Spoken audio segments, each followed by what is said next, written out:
Being able to tell better stories and teach has had the biggest impact on my YouTube channel.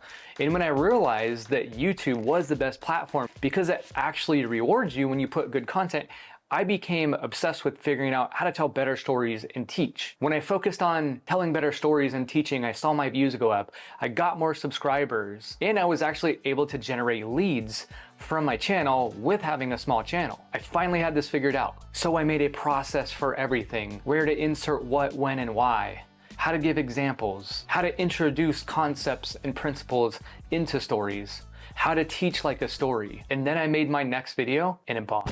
Why?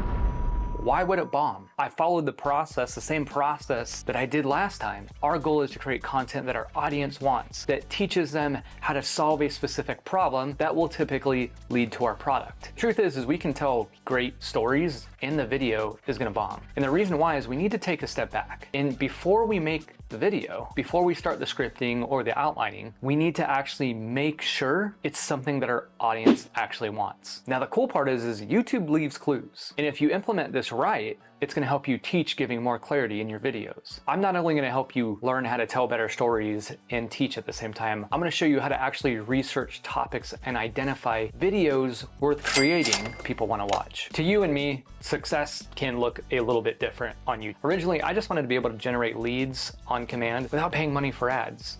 A lot of people will tell you from the beginning, gotta make a killer thumbnail, start there, make a killer thumbnail. And I get it. That is very important, but we're missing a step. I believe the most important thing that you can do before you make a thumbnail is researching the topics that you want to make a video about. This is where research and modeling comes in. Most people don't take the time to do it or do it at all. Now I get it, as a professional, as an expert, sometimes you see something and you know that, hey, there is a big chance that this is going to be a topic I need to cover. I get it, do that. That's actually how I started making videos for this topic. With that being said, I also still research videos and topics before I make them. When it comes to researching and making a video for YouTube, what I want to do is I want to make sure that I'm researching at least one video a week that I know a topic is popular on, or if something's trending. If something's trending, I love choosing a topic like that. I call this trend surfing. And the power of trend surfing is basically attracting people that are not directly into your niche. It's kind of like an unaware market, but there's a lot of upside to this. I'll get more into trend surfing here in a minute. There are a bunch of different ways you can research, but the way I like to do it, as an example, say you're teaching video editing or you're a video editor. You go find the top 10 most popular videos on video editing or whatever specific thing you want to cover about video editing. These videos typically have thousands of views, hundreds of thousands, maybe some even millions. The power of this isn't just going to watch these videos and researching them. And you might be thinking, why am I gonna go look at a video that somebody already did before? It's because we all perceive things differently.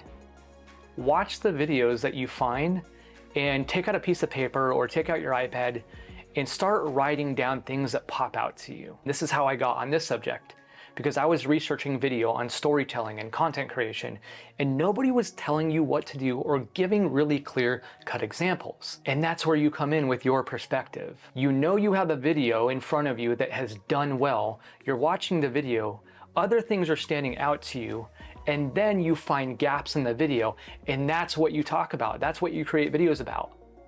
You're gonna get these light bulb moments and they're gonna pop out and you're gonna be like, wow, how come they're not talking about this? Or, hey, I really like that they talked about that. Things are gonna start popping up in your head. And then to make it even better, you wanna go in the comments and see what people are saying.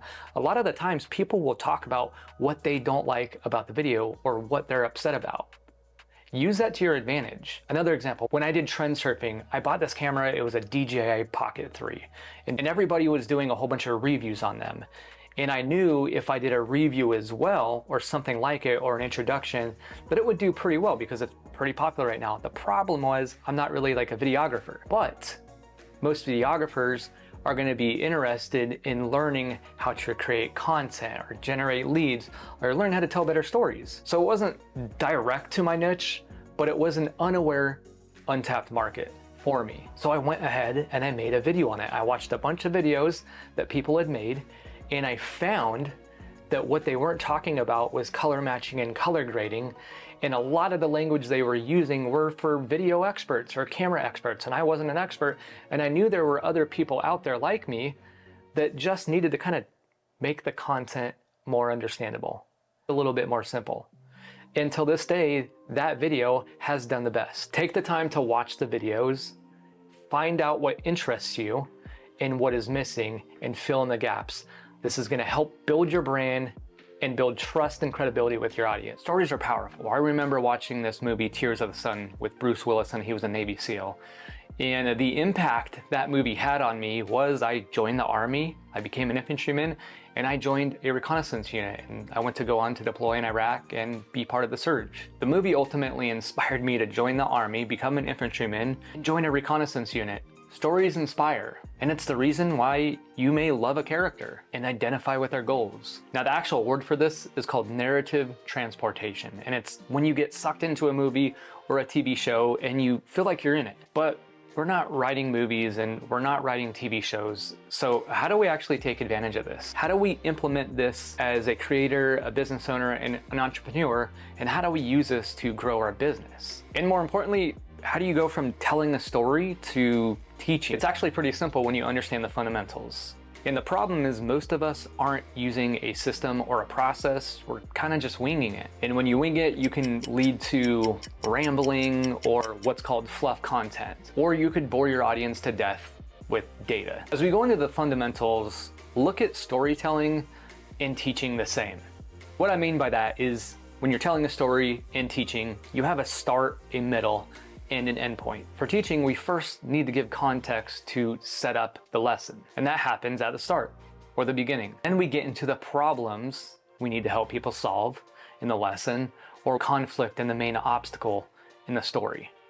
Then towards the end, we teach them how to solve a problem, or we close the gap on the story, showing how somebody went from obstacle to the end goal. When I think of start, middle, and end, I like to think of it as a timeline, going from left to right. And to really turn this into a story, we need to add something called the 4 Ps: the plot, the people, the places, and the purpose. Bridging the start, the middle, the end is what makes the story the story. Think of the 4 Ps, the people, plot, place, and purposes, from going bottom to top.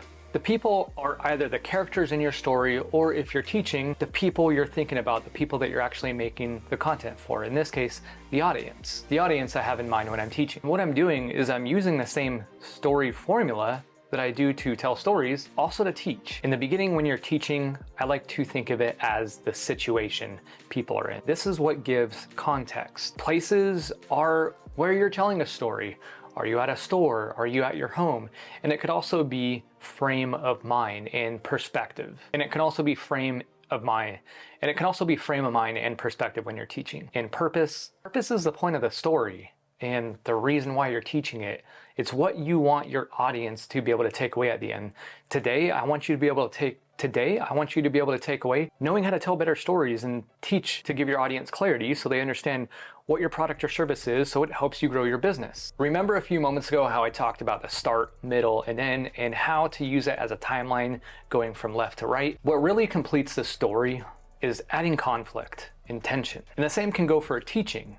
Instead of conflict or tension, you talk about the problem or obstacle. Then we add the plot, the people, the places, and the purpose, and we sprinkle them in all over from the beginning to the middle to the end. For example, in the beginning, the purpose of this video was to teach you how to tell better stories and teach. The plot, well, since I'm not exactly telling a story here, and since I'm teaching, I'm talking about going from boring storyteller or somebody who is afraid to make content to somebody who can speak confidently on camera and communicate with their audience the problem to solution they want to hear, or telling a story about an obstacle, the places. Where does this take place? What is the perspective your audience places? If it's story, where is this taking place? Am I telling a story about basic training where I almost failed basic training because I couldn't qualify with my weapon and I felt horrible because I literally grew up hunting? Was it cold, wet, rainy? Or am I teaching something and I want to replace places for perspective? Where I'm at mentally, people. If I'm telling a story,